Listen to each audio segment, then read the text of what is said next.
Tila umulan sa loob ng tren ng LRT-1 ito pong Lunes. Napatayo sa kanilang upuan ang ilang naperwisyong pasahero dahil sa malakas na tulo ng tubig mula sa kisame ng bagon.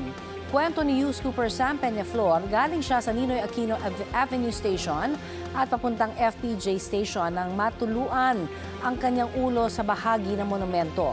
Nagtaka po siya dahil wala namang ulan noong oras na yon. Kalaunan, kumalat ang tubig hanggang sa gitna ng bagon. Ayon sa Light Rail Transit Authority, umapaw ang tubig mula sa air conditioner matapos mabarahan ang drainage system ng tren. Inisyuhan ng LRTA ng citation ticket ang Light Rail Manila Corporation na maintenance provider ng linya.